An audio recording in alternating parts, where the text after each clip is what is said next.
Hey guys, I am so excited to show you the 3 combos we're going to be working on this cycle. Check it out. Okay, let's get to the first combo. So the first combo is reverse side kick and then step forward number 2 round kick.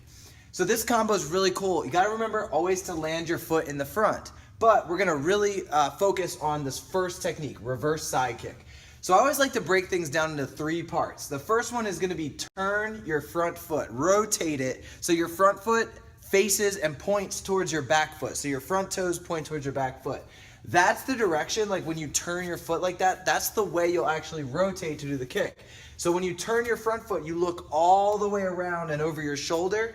Once you're twisted up and you can see your target, after you've twisted all the way up, you've done part 1, part 2, the next thing is going to be throw a straight line side kick. All right, so your side kick goes straight out. It's a pushing kick, and it's designed to like hit someone really hard, but also to get space, to push that person away, or if they're really, really big, you could actually use your kick to push you back, kind of like when you put your foot on the side of a pool, you're underwater, and you push your foot and you fly away. So you got like 3 options: hit them real hard, push them away, or use them to push you away to get distance. So this is a ton of information with the 3 combos and then all these words on the side that might be hard to read on the video too. So you guys can even you could either screenshot it, right? So when you do like a screenshot like or you could actually check the link in the description, and I have this all set out looking really nice and pretty. I use Apple Pages, and I put together like a good little sheet that you can print up and hang on your fridge. All right, so let's get to combo 2. Combo 2 is 3 punches, and then you throw your reverse side kick. So your punches actually start to do damage to the person that you're fighting, or they might have to cover up, or they start to defend, or maybe they even back up, which gives you the perfect range. They're on the edge of your like little bubble to be able to throw that reverse side kick. So if you want to make your punches really good, this is what you have to do. First thing, make a really tight fist. Making a tight fist is important. A couple different things. So number 1, your thumb should be on the bottom part of your fist right here. A lot of kids automatically put the thumb on the top, which is good because they bend their thumb, but it's got to be out of the way because the thing that you hit with has to be wide open. The next thing is never put your thumb inside. If you do, it creates this weird ball. And even if you have a really strong thumb and you have strong fingers and strong wrists and stuff, that's not going to make your strongest punch. Your fist should be like a rock or like a brick. So you make your fist like this, and my rule is only touch your thumb to your index finger. That way you can really squeeze your pinky tight, you can squeeze your thumb and make your wrist straight. Okay, anyway, after you have a really tight fist, you gotta have start position. Old school karate and like traditional Taekwondo, you would have your hands by your hips, or you put your hands up high like this. But when you're fighting, that's not a good position because you want to be able to protect yourself. So if you were doing Muay Thai, you would spread your hands out. If you're doing Taekwondo, you're more sideways, so your hands are almost in a straight line. So you guys can choose. We're gonna have our hands up. You either have them spread out Muay Thai style, or you have them in a straight line for Taekwondo style. They're both perfectly fine. And then number 2 is gonna be go in a straight line to the target. So what that means is when you punch, you don't want to bring your elbow up like you make yourself have a wing and then punch. And you definitely don't want to bring your elbow up and then slap like a slap fight. You want to make sure your fist goes first. So your fist starts to travel, kind of like, you remember those Rock'em Sock'em robots? They go straight out, and then at the last second you rotate and hit. Now, what do you actually hit with when you do a punch?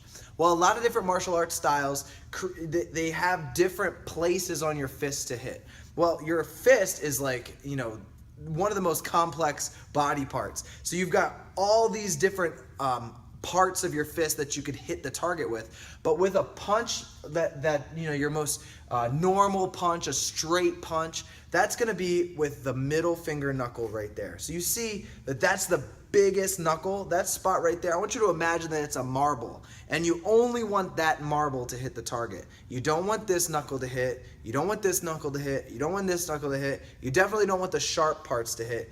Only that middle finger knuckle. So what I wrote up here is touch target with the ball, which is the middle finger knuckle. Now if you do that and you hit the right target, it's gonna hurt a lot more. You don't have to hit as hard, you don't have to be as creative, you just have to hit with that spot. It's gonna actually multiply how bad it hurts your opponent, which is awesome, right?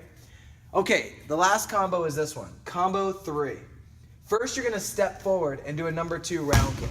Most of the time we step forward to do a number 2 round kick, it's because that person's running away or they're really far from us. After you do that kick and land it in the front, then you're gonna do 3 punches. Maybe we got them with the kick. After we hit them, they bent over like that, and they're like, like that. You can throw those 3 punches to finish them off. So when we do a step forward round kick, here are the 3 parts to break it down. Number 1, take a big full step. So after you've taken your step, you're actually on the other foot, so you have a different leg in the front. Then lift your knee up and pivot all the way. When I say pivot all the way, that means you started with your front foot, your toes pointed at your opponent, but when you lift your knee up, that foot rotates all the way around, so now your toes are actually facing away from the thing that you're about to hit. So that's pivot all the way. And if you want to get technical, you pivot 180 degrees. Now, this is a little bit, this varies a little bit. So if a kid or an adult is flat-footed, they have a hard time gripping the ground. So we found that if they don't pivot all the way, but have really good flexibility in their hips and they're flat-footed, it might be a good idea to not pivot 180, but pivot somewhere between 90 degrees and 180 degrees. So within that range, okay? Now that's just for flat-footed people. And if you're flat-footed, you can cure that by stretching one part of your calf and building up the other side. So that's a whole separate video. Either way, pivoting is very, very important, okay? And we're gonna lift the knee and pivot at the same time. And number 3, kick across and hit with the top of your foot. So if you talk about the top of your foot, you're actually gonna point your foot out, and anywhere between right where your toes start all the way up to the middle of your shin, those are all good places to aim. I like to aim with the instep. So the instep, if we could just make it simple, it's like right on your ankle, right? So if you aim right with your ankle, if your opponent backs up a little, you'll still hit them with your foot. If they come in a little bit, you can still hit them with your shin. So you kind of have a little bit of security there. So those are our 3 combos with the breakdown. Not only do we want to get really good and really fast with our combos, but we want to have really great technique, because you can get by and hit really hard if your technique's not that good and you're really strong, or you could be really, really fast just because you're a fast person. But if you stick to having really great technique, no matter how strong you are, great technique will make you stronger.